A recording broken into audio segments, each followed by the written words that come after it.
ഞാനെന്തോ നിങ്ങളുടെ സ്വത്തുക്കൾ ആഗ്രഹിച്ചു നിൽക്കുകയെന്ന് മോടെ മനസ്സിലൊരു ചിന്തയില്ലേ? എനിക്ക് അങ്ങനെയുള്ള യാതൊരു അത്യാഗ്രഹവും ഇല്ല. എനിക്ക് ഈ പ്രായത്തിൽ എന്റെ മക്കള് സമ്പാദിക്കുന്നതിലൊരു അംശം പോലും വേണമെന്നൊരാഗ്രഹവും ഇല്ല. നമ്മുടെ പാരമ്പര്യം കാത്തു സൂക്ഷിക്കാനാ നിങ്ങളുടെ പേരിലുള്ള സ്വത്തെല്ലാം ഞാൻ നോക്കി നടത്തുന്നത്.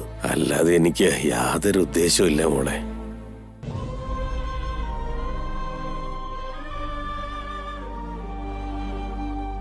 അതുമാത്രമല്ല, നീയും നിന്റെ ചേച്ചിയും തമ്മില് എന്തിന്റെയോ പേരിൽ വഴക്കാന്നറിഞ്ഞപ്പോ എനിക്ക് ആദ്യം വിശ്വസിക്കാൻ കഴിഞ്ഞില്ല. പരസ്പര സ്നേഹവും വിശ്വാസവും നിങ്ങളെ കണ്ടു പഠിക്കണമെന്ന് നമ്മുടെ നാട്ടിലെ എല്ലാ മക്കളോടും അമ്മമാര് പറയാറുണ്ട്.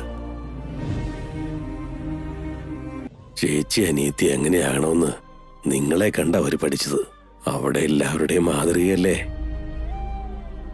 ഞാനിങ്ങോട്ട് കയറി വന്നപ്പോ നീ ഒരു ചോദ്യം ചോദിച്ചില്ലേ? ആ വിൽപത്രം എഴുതിയത് നിന്റെ മുത്തച്ഛൻ തന്നെയാണോ അതോ നിന്റെ ചേച്ചി മാറ്റി എഴുതിച്ചതാണെന്ന്. ആ വിൽപത്രം എഴുതിയിരിക്കുന്നത് നിങ്ങളുടെ മുത്തച്ഛൻ തന്നെയാ മോളെ.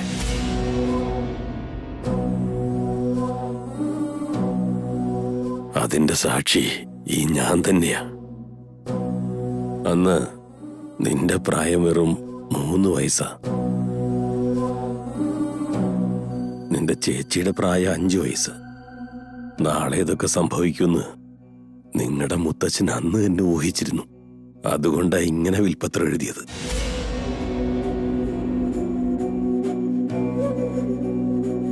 എല്ലാം മനസ്സിലാവുന്ന പ്രായമെത്തിയപ്പോ നിങ്ങളുടെ മുത്തച്ഛൻ താൻ എഴുതിയ വിൽപത്രത്തെക്കുറിച്ച് നിന്റെ ചേച്ചിക്ക് വിവരിച്ച് പറഞ്ഞു കൊടുത്തിരുന്നു. അപ്പൊ മേഘന എന്താ പറഞ്ഞത് നിനക്കറിയോ? ഈ സ്വത്തൊക്കെ എന്റെ പേരിൽ എന്തിനാ മുത്തച്ഛ? എന്റെ അനിയത്തി തന്നെയല്ലേ എന്റെ സ്വത്ത്. ഇതെല്ലാം അവരുടെ പേരിലേക്ക് എഴുതി വെച്ചോളൂ എന്ന് പറഞ്ഞു.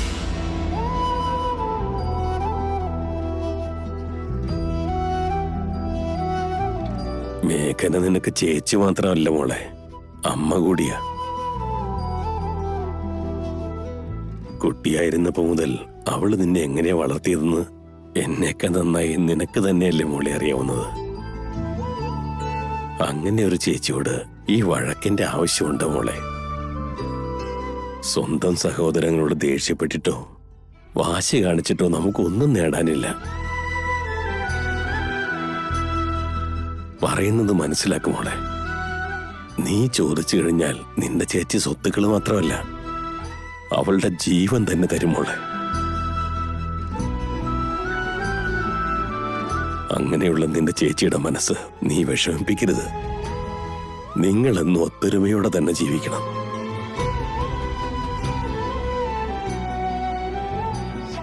ഞാൻ ഇറങ്ങും മോളെ. പോയിട്ട് വരട്ടെ മോനെ. ശരി വക്കീലമ്മാവ. പറഞ്ഞത് കേട്ടില്ലേ? ഇനിയെങ്കിലും ഒന്ന് മാറാൻ നോക്ക് ചാരു. മറ്റുള്ളവരുടെ മനസ്സ് മനസ്സിലാക്കാൻ നോക്ക്. ആ മഞ്ചേരി പറയുന്നത് കേൾക്കരുത്. അവള് നിന്നെ ഇല്ലാതാക്കാനാ നോക്കുന്നേ. അതിന് ഞാനിപ്പോ ചെറിയ കുട്ടിയൊന്നും അല്ല. ആൾക്കാരെ മനസ്സിലാക്കാൻ എനിക്കറിയാം. ആദ്യം നിങ്ങൾ നിങ്ങളുടെ ലൈഫിനെ കുറിച്ച് ആലോചിക്കും.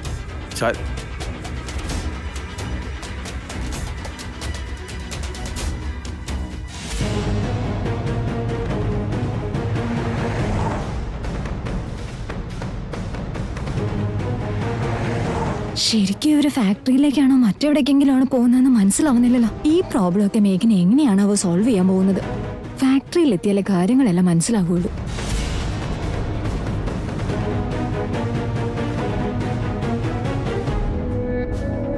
എന്താ ഇതിനായിട്ട് ആലോചിക്കുന്നത്? സമരത്തെ കുറിച്ചാണോ? അല്ല, ആ വിൽപത്രത്തെ കുറിച്ചാ. ആ പ്രശ്നമൊക്കെ സോൾവ് ആയി കഴിഞ്ഞതല്ലേ? ഇനി ചാരുവിന് ആ ഭൂമി ഒരിക്കലും വിൽക്കാൻ കഴിയില്ലല്ലോ. ഞാൻ ചിന്തിച്ചത് അതല്ല. നിന്റെ മുത്തശ്ശൻ ഇങ്ങനെ ഒരു വിൽപത്രം എഴുതിയിട്ടുണ്ടായിരുന്നെന്ന് നിനക്ക് നേരത്തെ അറിയായിരുന്നില്ലേ? അപ്പൊ ചാരുവിനോട് നിനക്ക് നേരത്തെ തന്നെ ഈ കാര്യം വിശദീകരിച്ച് പറയാമായിരുന്നല്ലോ. ഇത്രയും കാലം എന്തിനാ വെറുതെ വെയിറ്റ് ചെയ്തത്? ചാരുവിനെ വിഷമിപ്പിക്കണ്ടെന്ന് കരുതിയിട്ടാ പറയാതിരുന്നെ. ഒരു സ്വത്തിലും അവൾക്ക് അവകാശമില്ലാത്തതുപോലെയാണ് മുത്തശ്ശൻ വിൽപത്രം അവളുടെ പേരിലേക്ക് എഴുതിയിരിക്കുന്നത്. ഇതേതായാലും ചാരുവിന് ഒത്തിരി വിഷമമായിട്ടുണ്ട്. ആ വിൽപത്രം അങ്ങനെ എഴുതിയതില് എനിക്ക് ആദ്യമേ നല്ല വിഷമമുണ്ടായിരുന്നു. വിൽപത്രത്തെക്കുറിച്ച് അറിഞ്ഞതിനു ശേഷം അത് മാറ്റി എഴുതണമെന്നും സ്വത്തുക്കൾ രണ്ടുപേരുടെ പേരിലും തുല്യമായിട്ട് വീതിക്കണമെന്ന് ഞാൻ മുത്തശ്ശനോട് പറഞ്ഞിരുന്നു. പക്ഷെ അന്ന് മുത്തശ്ശൻ അത് സമ്മതിച്ചില്ല. സ്വത്തുക്കൾ ഒരാളുടെ പേരിൽ തന്നെ ആയിരിക്കണമെന്ന് വാശി പിടിച്ചു. അപ്പൊ എല്ലാ സ്വത്തും ചാരുവിന്റെ പേരിലേക്ക് എഴുതി വെക്കണമെന്ന് ഞാൻ പറഞ്ഞിരുന്നതാ. അതിനും അന്ന് മുത്തശ്ശി സമ്മതിച്ചില്ല. ചാരുവിന് ഇങ്ങനെ ഒരു മാറ്റം ഉണ്ടാവുമെന്ന് മുത്തശ്ശൻ ഒരുപക്ഷെ അന്നേ തോന്നി കാണുമായിരിക്കും. അതിനെക്കുറിച്ചൊന്നും എനിക്കറിയില്ല മിഥുനേട്ടാ. പക്ഷേ സ്വത്തുക്കൾ കൈവിട്ട് പോകാൻ പാടില്ല എന്ന് മുത്തശ്ശന് വാശിയുണ്ടായിരുന്നു.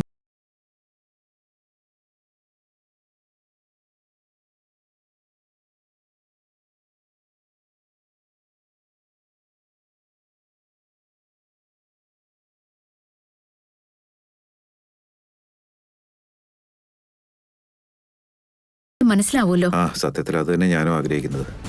ഇതിപ്പോ ഈ ചാരുവിന് ഇതെന്ത് പറ്റിയെന്നാ? ചെറിയമ്മ കാരണമായിരിക്കും അവളിങ്ങനെയൊക്കെ മാറിപ്പോയത്.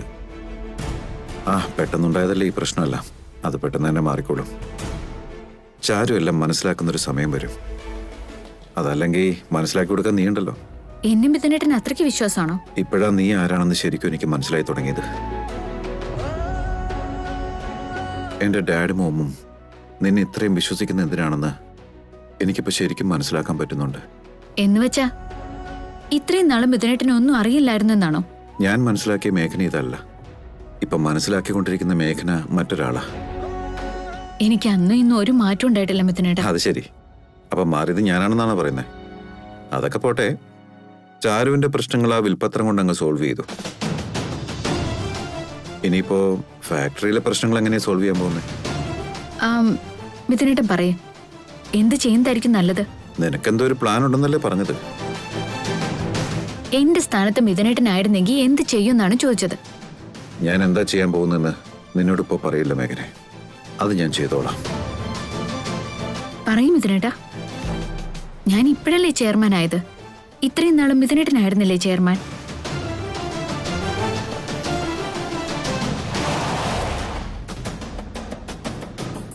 എന്തിനു മിഥുനേട്ട കാറ് നിർത്തിയത്? നീ ഒരു കാര്യം ചെയ്യും, ഫാക്ടറിയിലേക്ക് പോയിക്കോ.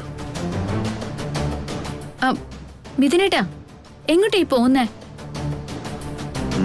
ഒരു ചെറിയ പണി കൂടി ഉണ്ട്, ഞാൻ അങ്ങോട്ട് എത്തിക്കോളാം. അത് അത്രയ്ക്ക് അർജന്റ് ആണോ മിഥുനേട്ടാ? അത് വളരെ ഇമ്പോർട്ടന്റാ. നിന്റെ സഹായത്തിനായിട്ട് ഡാഡ് ഫാക്ടറിയിലേക്ക് എത്തിക്കോളും. ഞാനും താമസിയാതെ വന്നോളാം.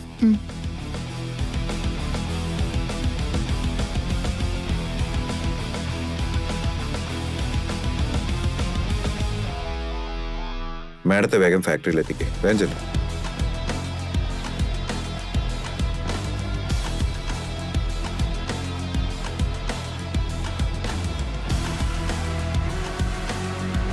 മിഥുൻ എന്തിനാ കാറിൽ നിന്ന് ഇറങ്ങിയത്? എങ്ങോട്ടേക്കാണാവോ പോയത്?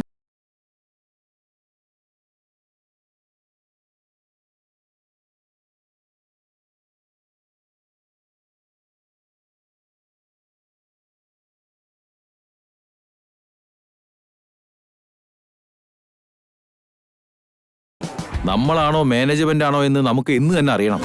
എല്ലാവരും ഐക്യത്തോടെ ഒരു തീരുമാനത്തിൽ ഉറച്ചു നിൽക്കണം. ദേ നോക്ക്, ചെയർമാനൊക്കെ എത്തിയിട്ടുണ്ട്. നമ്മുടെ സമരം തുടങ്ങിയേക്കാം. Management, management, union, management, union, management, management, നീതി വേണം, നീതി വേണം, നീതി വേണം, മാനേജ്മെന്റ്.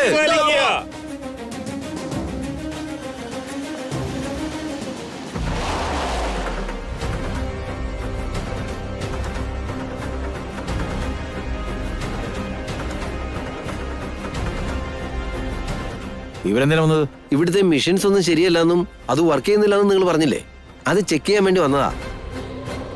അപ്പോ ഞങ്ങളുടെ സമരം മാനേജ്മെന്റ് ശ്രദ്ധിച്ചില്ലെങ്കിലും ഗവൺമെന്റ് ശ്രദ്ധിച്ചിട്ടുണ്ടല്ലേ? ഗവൺമെന്റ് തന്നെ ഓഫീസേഴ്സിനെ അയച്ചല്ലോ. മേഘന മാഡം ഗവൺമെന്റിൽ റിക്വസ്റ്റ് ചെയ്തിട്ടാണ് വരുത്തിയത്.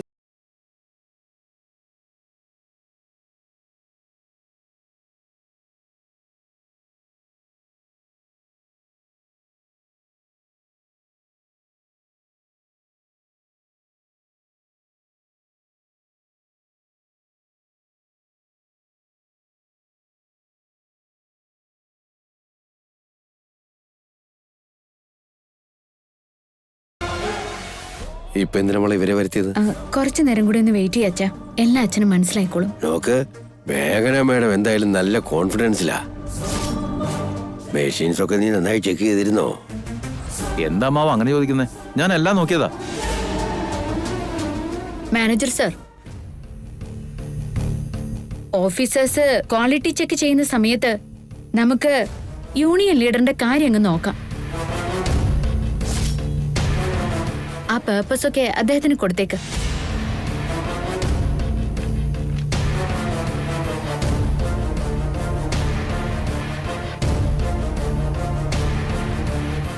എന്താ ഇത്? നോട്ടീസ്. സമരം ചെയ്തതിന്റെ പേരിൽ നിങ്ങൾ നോട്ടീസ് അയക്കുകയാണോ? ഇതെങ്ങനെ ശരിയാവും? നിങ്ങൾ തൊഴിലാളികൾ ഈ അനീതി പൊറുക്കില്ല. ഏയ്, മുദ്രാവാക്യം വിളിക്കേ. അയ്യോ, ഒന്ന് നിർത്തിക്കേ. നിങ്ങളോട് ഞാൻ സംസാരിച്ച് കഴിഞ്ഞിട്ടില്ല. കുറച്ച് ഗ്യാപ്പ് തരൂ ലീഡർ സർ. ആ നോട്ടീസ് എന്താണെന്നൊന്ന് വായിച്ചു നോക്ക്. അത് നിങ്ങൾ സമരം ചെയ്തതിന്റെ പേരിൽ ഇന്ന് തരുന്ന നോട്ടീസ് ഒന്നും അല്ല. യൂണിയൻ ലീഡറുടെ സ്ഥാനത്ത് നിങ്ങളുടെ പദവി കാലാവധി കഴിഞ്ഞു എന്നും അടുത്ത ഇലക്ഷനുള്ള സമയമായി എന്നും പുതിയ ലീഡറിനെ തെരഞ്ഞെടുക്കണമെന്നും പറഞ്ഞ് 2 ദിവസങ്ങൾക്ക് മുമ്പ് നിങ്ങൾക്ക് അയച്ച നോട്ടീസായത്. മാനേജർ സർ, രണ്ടാമത്തെ നോട്ടീസ് കൂടി കൊടുത്തേക്ക്.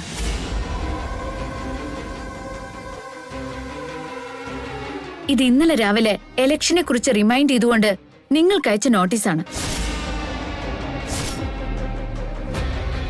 ഇനി മൂന്നാമത്തത് കൊടുത്തേക്ക്. ഇത് നിങ്ങൾക്ക് ഞങ്ങൾ അയച്ച ഫൈനൽ നോട്ടീസാണ്. നിങ്ങൾ അതിന് 3നും ആൻസർ ചെയ്തിട്ടില്ല. സോ യൂണിയൻ ലീഡറായി ഇവരെല്ലാം നിങ്ങൾക്ക് തന്ന സ്ഥാനം, നിങ്ങളുടെ പദവി കാലാവധി എല്ലാം അവസാനിച്ചു കഴിഞ്ഞു. ഇപ്പൊ നിങ്ങള് എക്സ് യൂണിയൻ ലീഡറാ. സമരം ചെയ്യാനുള്ള അവകാശമോ അധികാരമോ നിങ്ങൾക്കില്ല. ഇതെല്ലാം കള്ളമാണ്. ഇതെല്ലാം നിങ്ങൾ കെട്ടിച്ചമച്ചതാ. ഞാൻ പറഞ്ഞത് കള്ളമാണെങ്കിൽ ഈ നോട്ടീസ് കൈപ്പറ്റി എന്നും പറഞ്ഞ് നിങ്ങൾ ഇട്ടിരിക്കുന്ന ആ സൈനും കള്ളത്തരമായിരിക്കുമല്ലോ. ആ സൈൻ ചെയ്തിരിക്കുന്നത് നിങ്ങളല്ലേ? ഇതുവരെ ഇലക്ഷൻ ഒന്നുകൂടി നടത്താതിരുന്നതും പുതിയ ലീഡറിനെ തെരഞ്ഞെടുക്കാതിരുന്നതും നിങ്ങളുടെ തെറ്റാണ്, അല്ലാതെ ഞങ്ങളുടെ കുറ്റമല്ല. എന്നാ ശരി മാഡം, ഞാനിപ്പോ യൂണിയൻ ലീഡർ അല്ല എന്ന് തന്നെ വെച്ചോ. ആ ഒരു കാരണം കൊണ്ട് എനിക്ക് ഈ സമരം നടത്താൻ പറ്റില്ല എന്നാണ്. എന്റെ കൂടെ പണിയെടുത്തിരുന്ന ഒരു തൊഴിലാളിക്ക് വേണ്ടി, ഒരു തൊഴിലാളി എന്ന നിലയിൽ എനിക്ക് പോരാടാൻ പറ്റില്ലേ? നശിച്ച പഴയ മിഷൻ ഉപയോഗിച്ച് ഞങ്ങളുടെ ജീവനില്ലാതാക്കുന്നത് നോക്കി നിൽക്കണമെന്നാണോ? ആ സംശയം നമുക്ക് ഇപ്പൊ തന്നെ തീർക്കാലോ. മാഡം, ഞങ്ങൾ എല്ലാ മെഷീൻസും ചെക്ക് ചെയ്തു. എല്ലാം നന്നായിട്ട് വർക്ക് ചെയ്യുന്നുണ്ട്.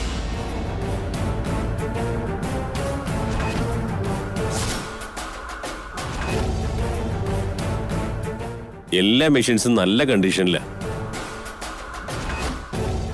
ആ മെഷീൻസ് കാരണം ആർക്കും ഒരു ആപത്തുണ്ടാവില്ല.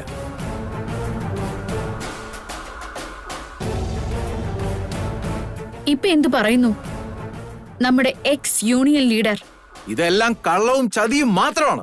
ഇവരൊക്കെ ശരിക്കുള്ള ഓഫീസേഴ്സ് തന്നെയാണോ?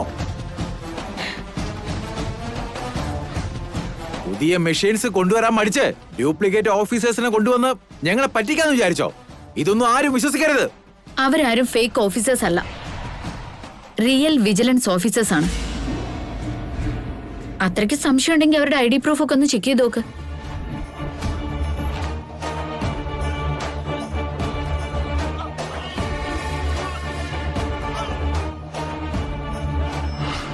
ശരിയാ, അവര് ഗവൺമെന്റ് ഓഫീസേഴ്സ് തന്നെയാ. ഇനി എന്താ പറയാനുള്ളത് ലീഡർ സാറിന്? മെഷീൻസ് ഒക്കെ നല്ല കണ്ടീഷനിലായിരുന്നെങ്കിൽ ഒരു വർക്കറിന് എങ്ങനെ അപകടം പറ്റിയത്?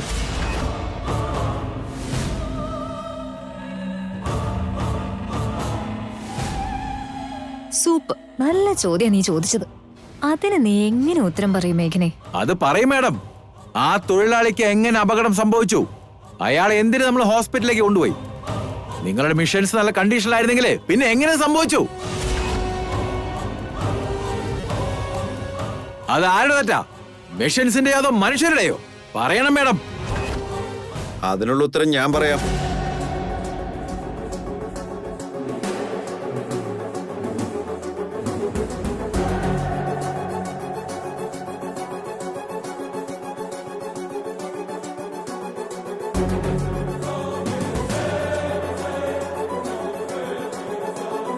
സാർ ഇനി എന്താ പറയാൻ പോകുന്നേ? ബാക്കിയെല്ലാ മിഷൻസും നല്ലതാണ്, ആ ഒരു മിഷൻ മാത്രം കംപ്ലൈന്റ് ആണ് എന്നാണോ? ഇനി അതല്ലെങ്കിൽ ഇന്നലെ ആശുപത്രി കൊണ്ടേ വർക്കറിന് ശരിക്കും അങ്ങനെ ഒരു അപകടം സംഭവിച്ചിട്ടില്ലെന്നാണോ? എടാ, ആ മെഷീൻ കാരണമാണോ അയാൾക്ക് ശരിക്കും അപകടം ഉണ്ടായത്? എന്താ സാറേ, എല്ലാവരുടെയും മുന്നിൽ വെച്ച് എന്റെ കോളറിൽ പിടിച്ചു വലിക്കുന്നു. അയാൾക്ക് അപകടം സംഭവിച്ചത് ഇവിടെ നിൽക്കുന്ന എല്ലാവരും കണ്ടതാ.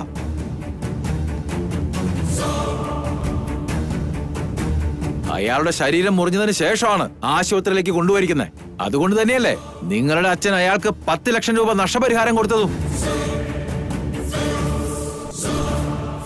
എല്ലാവരെയും കാശ് കൊടുത്ത് മയക്കാമെന്ന് വിചാരിക്കേണ്ട സാറേ. ഈ ചോദ്യത്തിന് നീ എന്തുത്തരം പറയും മിഥുൻ? ഇതിനുള്ള ഉത്തരം പറയേണ്ടത് ഞാനല്ല, പറയേണ്ട ആളെ ഞാൻ തന്നെ കൊണ്ടുവന്നിട്ടുണ്ട്. സുരേഷ് ഏട്ടാ,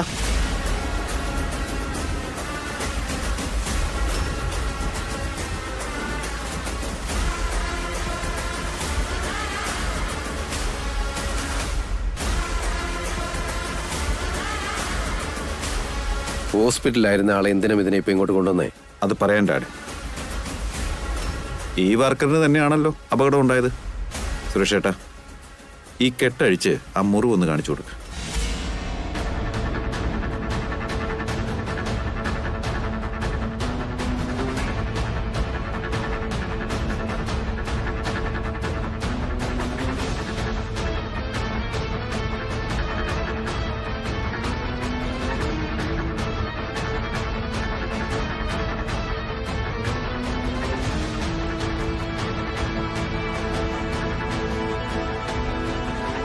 കണ്ടില്ലേ, ഇവിടെയുള്ള എല്ലാവരും സൂക്ഷിച്ചു നോക്കണം. ഇയാളുടെ ഈ കയ്യിൽ ഒരു അപകടം ഉണ്ടായിട്ടില്ല.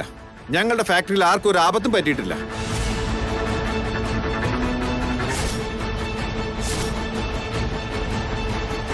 ഞങ്ങളുടെ ഫാക്ടറിയുടെ പേര് കളയാൻ വേണ്ടിയും ഞങ്ങളുടെ റെപ്യൂട്ടേഷൻ ഇല്ലാതാക്കാൻ വേണ്ടിയും അതിലൂടെ കമ്പനി നഷ്ടത്തിലാക്കാനായിട്ടും കെട്ടിച്ചമച്ചൊരു കഥയത്. ഇതെല്ലാം ആരോ ചേർന്നുള്ള ഗൂഢാലോചനയാ.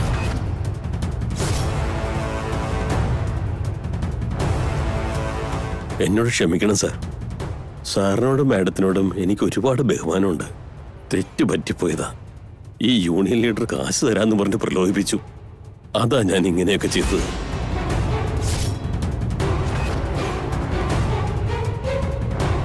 എല്ലാരും കേട്ടല്ലോ, ഇയാളും ഈ യൂണിയൻ ലീഡറും കൂടെ ചേർന്ന് കളിച്ച കളിയത്. ഞങ്ങളുടെ മെഷീൻസിനൊന്നും ഒരു കുഴപ്പമില്ല. ഇത് ഇവന്മാരായിട്ട് ഉണ്ടാക്കിയ കഥയാണ്. ഇയാൾക്ക് അപകടം പറ്റിയെന്ന് ഡോക്ടർ എന്നോട് പറഞ്ഞായിരുന്നു മിഥുൻ. അതുകൊണ്ടാണ് ഞാൻ ഇയാൾക്ക് നഷ്ടപരിഹാരം കൊടുത്തത്.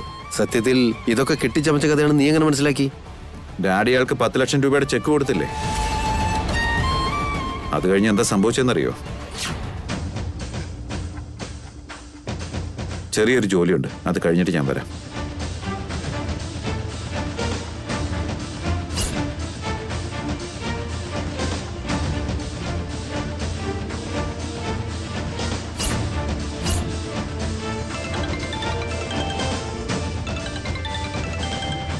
ഹലോ, ഞാൻ മിഥുൻ നന്ദന സംസാരിക്കുന്നേ. നമസ്കാരം സാർ, പറഞ്ഞോളൂ. അത് പിന്നെ ഞങ്ങളുടെ ഫാക്ടറിയിൽ ഈ ഇടയ്ക്ക് ഒരാൾക്ക് ഒരു അപകടം ഉണ്ടായി. അതിന്റെ ട്രീറ്റ്മെന്റിനായിട്ട് എന്റെ ഡാഡ് ഒരു 10 ലക്ഷം രൂപയുടെ ചെക്ക് കൊടുത്തിരുന്നു. അത് അയാളുടെ അക്കൗണ്ടിലേക്ക് ക്രെഡിറ്റ് ചെയ്തായിരുന്നോ? ഒരു മിനിറ്റ് സാർ, അതിപ്പോ തന്നെ നോക്കിയിട്ട് പറയാം.